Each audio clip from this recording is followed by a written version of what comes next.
जी friends, तो बड़ा important सवाल एक सामने आ रहा था गैस क्रोमेटोग्राफी से रिलेटेड। जीसी में जीसी में पीक टेलिंग हो जाए तो इसको हम प्रॉब्लम को कैसे ट्रबल शूट करें, इसको कैसे सोल्व करें एज कम्पेयर टू एचपीएलसी तो और गैस क्रोमेटोग्राफी में थोड़ा बहुत डिफरेंस है। दो के टेक्निक सेम है, दोनों क्रोमेटोग्राफिक टेक्निक है, लेकिन जीसी में पीक टेलिंग आ गई, पीक टेल हो रही है, पीक टेल कर रहा है गैस क्रोमेटोग्राफी में, तो कैसे इस प्रॉब्लम को सॉल्व करें जबकि वो मोबाइल पर हमारा जस्ट एक गैस होता है। तो आज इस वीडियो में आपको यही सॉल्यूशन बताता हूँ कि कैसे आप पीक टेलिंग के प्रॉब्लम को सॉल्व करेंगे गैस क्रोमेटोग्राफी में, स्पेशली जो जीसी का ऑपरेटर है उसके लिए बड़ी इंपॉर्टेंट वीडियो एंड तक देखना, बड़ा इंपॉर्टेंट पॉइंट बता रहा हूँ। तो आगे चलने से पहले आप देख रहे हैं मेरे चैनल वॉइस ऑफ कैनी और मैं सफदर खान कैनी। देख फ्रेंड्स, जब भी इस मेंटेनेंस की बात करेंगे, इस पीक टेलिंग के प्रॉब्लम की बात करेंगे जीसी के अंदर, तो कुछ पॉइंट है इंपॉर्टेंट जो आपको नोट करने हैं। वीडियो एंड तक देखनी है क्योंकि ये बड़े इंपॉर्टेंट पॉइंट है। इसमें आपके रेगुलर कॉलम ट्रिमिंग आपने चेक करनी होती है। अगर आप उसको आप मेंटेन रखते हैं तो आपको पीक टेलिंग का प्रॉब्लम नहीं आता। और उसमें करना क्या होता है, आपके पास शेड्यूल मेंटेनेंस का एक शेड्यूल होना चाहिए जिसमें कि आपके पास इनलेट है, इनलेट लाइनर है, जो लाइनर लगा होता है इनलेट लाइनर, उसकी प्रॉपर आपके पास मेंटेनेंस होनी चाहिए, उसकी क्लीनिंग का प्रोसीजर आपके पास होना चाहिए थ्रू आउटसोर्स, या अगर आप खुद एक्सेस है तो खुद करें। जब वो कंटामिनेटेड होता है इनलेट लाइनर, जो आपका सेप्टा के अंदर एक लाइनर लगा होता है, फिर उसके बाद आप कॉलम की टिबिंग होती है, मैं आगे चल के इसकी और डिटेल भी आपको बताता हूँ। उस लाइनर की अगर आप मेंटेनेंस रखते हैं, क्लीन रखते हैं, तो आपके पास पीक टेलिंग वाला प्रॉब्लम सोल्व हो जाता है। जब ये कंटामिनेटेड होता है, क्योंकि इंजेक्शन सैंपल आपका यहीं से जा रहा होता है, यहीं से जा रहा होता है थ्रू कॉलम, इसके बाद कॉलम में जाता है। जब ये कंटामिनेटेड होगा तो आपके पास पीक टेलिंग का प्रॉब्लम आएगा। इसकी आपके पास शेड्यूल मेंटेनेंस होनी चाहिए, ठीक है। इस कॉलम क्या था, कॉलम की ट्रिमिंग आपने प्रॉपरली करनी है। और इसमें एक और चीज़, इसी कॉलम ट्रिमिंग के अंदर इस प्रॉब्लम को सॉल्व करने के लिए, जो आपका सेप्टा है, सेप्टा पॉइंट है, ये कॉलम है का लाइनर है, इसके नीचे आप कॉलम है, ये सेप्टा का पॉइंट है। इस सेप्टा का भी खास टेम्परेचर है। आपका कॉलम का एक पर्टिकुलर हाई टेम्परेचर है, मोर देन 200 डिग्री सेंटीग्रेड पे आप काम करते हैं, लेकिन इस सेप्टा पे का भी एक खास टेम्परेचर। इस सेप्टा का अगर टेम्परेचर आप अप्रॉक्स 50 डिग्री कम कर देते हैं, जो रूटीन पे आप काम कर रहे हैं, थोड़ा लोअर करते हैं, तो भी आपका पीक टेलिंग वाला प्रॉब्लम सोल्व हो जाता है, ठीक है। अब इस पे पहला पॉइंट क्या था कि आपने प्रॉपर इनलेट लाइनर की क्लीनिंग कर दी है और सेप्टा का टेम्परेचर लो करना है, तो आपका पीक टेलिंग का प्रॉब्लम कम होता है, ठीक है। अब दूसरे पॉइंट पे आ जाए। इसके बाद दूसरा पॉइंट है check blockage in your column. आपके अगर कॉलम में ब्लॉकेज है तो भी आपकी पीक टेल होती है। ये जीसी की बात कर रहा हूँ। अब इसको आप कैसे चेक करेंगे, हमारे कॉलम में ब्लॉकेज आई है, जिसके लिए क्राइटेरिया होता है, इसके लिए सिस्टम है। इसमें क्या है कि अब आप अपने रूटीन में जीसी को ऑन करें, ठीक है, जीसी को लाइनअप करें और उसके अंदर इंजेक्शन दे हेक्सेन का या ब्यूटेन का।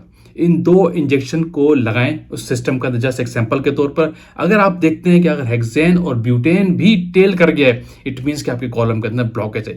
ये आइडेंटिफिकेशन का, रेक्टिफिकेशन का पॉइंट है टू चेक आउट अगर कॉलम के अंदर आपके ब्लॉकेज है, हेक्सेन और ब्यूटेन का इंजेक्ट किया जाता है। अगर वो भी टेल कर रहा है, इट मीन्स के कॉलम के अंदर ब्लॉकेज है, तो इस केस पे आप अपने कॉलम को री इंस्टॉल करते हैं थ्रू सर्विस इंजीनियर। अगर आप खुद इंस्टॉल करना चाहते हैं तो आप खुद करें, उसको इनलेट आउटलेट से हटाने के बाद री इंस्टॉल करें, या आप सर्विस इंजीनियर से कंसल्ट करके खुद करें। नॉर्मली गैस क्रोमेटोग्राफी में आपको पर्सनली एक्सेस नहीं होता, बहुत क्रिटिकल चीज़ है, तो कॉलम इंस्टॉलेशन भी आप आउटसोर्स से एक बार करा लेते हैं, क्योंकि जिसमें में कॉलम बार बार आप चेंज नहीं करते, कुछ पर्टिकुलर प्रोडक्ट आपकी चल रही होती है, तो आपको कॉलम को री इंस्टॉल करना पड़ेगा अगर ब्लॉकेज है, bye checking hexane and blockage. ये दूसरा बड़ा इंपॉर्टेंट पॉइंट है, ठीक है, याद रखिएगा कि कैसे आपने ब्लॉकेज चेक करनी है, वही मैंने आपको बताया। अच्छा, एक और बड़ी इंपॉर्टेंट चीज़ है, वो पोलैरिटी का मिसमैच होना। तो उस केस में भी आपकी जो है गैस क्रोमेटोग्राफी में भी पिक टेल करती है। गैस क्रोमेटोग्राफी की पोलैरिटी क्या है, कॉलम के अंदर हो रही होती है, एक आपका मूविंग सॉल्वेंट है, एक आपकी फेज है, सिलिनोन का स्ट्रक्चर है, इनके दरमियान इंटरेक्शन है और आपके पास पिक शेप पे रिस्पॉन्स आ रहा होता है। ड्रैगिंग फोर्स, प्रोपेलिंग फोर्स यहाँ पे भी होती है। तो इस केस में आपको अप्रॉक्स अपने जो कॉलम का टेम्परेचर 10 to 20 डिग्री डिक्रीज करना होता है। जब आप अपने कॉलम का थ्रू द सॉल्वेंट्स, जो आप सॉल्वेंट्स यूज कर रहे होते हैं ना, जिसके अंदर आप सैंपल बना के इंजेक्ट करते हैं, अगर उस सॉल्वेंट से लोअर करना है, मिसाल के तौर में आपको ही बता दूं, फिर मैं आपको थोड़ी डिटेल बता दूं कि अपने कॉलम का टेम्परेचर 10 to 20 डिग्री डिक्रीज करना है, 10 to 20 डिग्री, तो इससे भी इफेक्ट पड़ता है, आपके पीक टेलिंग कम हो जाए। आप मिसाल के तौर पर आपका सॉल्वेंट था लेट सपोज आपके कॉलम का टेम्परेचर था 100 डिग्री सेंटीग्रेड, मैं एग्जांपल की बात कर रहा हूँ, और आप सॉल्वेंट यूज़ कर रहे हो और उसका बॉइलिंग पॉइंट जो है वो 98 है, तो बहुत नियर है। इस रेशो को आपने कम करना है, सही है। यानी आपका सॉल्वेंट का बॉइलिंग पॉइंट क्या है, लेट सपोज 98 है, और आपके जो कॉलम का टेम्परेचर है वो 100 है, तो 2 डिग्री का सिर्फ फर्क आ रहा है, सॉल्वेंट बहुत नियर जा रहा है कॉलम के, तो इसलिए इस रेशियो को आपने कम करना है, ये रेशियो थोड़ा सा बढ़ जाए। लेट सपोज अगर कॉलम का टेम्परेचर, फॉर एग्जांपल बात कर रहा हूँ, जैसे कि नॉर्मल हेक्सेन है, तो उसका टेम्परेचर 67, 69 और 70 की बात कर रहा हूँ, तो वो रेशियो को आपने कम करना है। बॉइलिंग पॉइंट है सॉल्वेंट का वो लोअर होना चाहिए, कॉलम का टेम्परेचर रेशियो ज़्यादा होना चाहिए, 10 to 20 डिग्री, तकरीबन 10 to 20 डिग्री आप इसको कम करें कॉलम टेम्परेचर को भी, जिससे कि आपका सॉल्वेंट का बॉइलिंग पॉइंट थोड़ा कम हो जाता है और आपके इफेक्ट पड़ता है आपकी पीक शेप पे, पीक टेलिंग पे। जब ये कम होता है तो पीक टेलिंग जो है कम होने के चांसेस बढ़ जाते हैं, पीक शेप आपकी अच्छी हो जाती है, सिमेट्रिकल हो जाती है। क्लियर है? ये तीसरा बड़ा इंपॉर्टेंट पॉइंट है। आज चौथा बड़ा इंपॉर्टेंट पॉइंट और बता दूं, वो है स्प्लिट रेशो, जो बहुत इंपॉर्टेंट चीज़ है। गैस क्रोमेटोग्राफी के अंदर ये टेक्निक यूज होती है, एक इंजेक्शन टेक्निक है स्प्लिट रेशो की।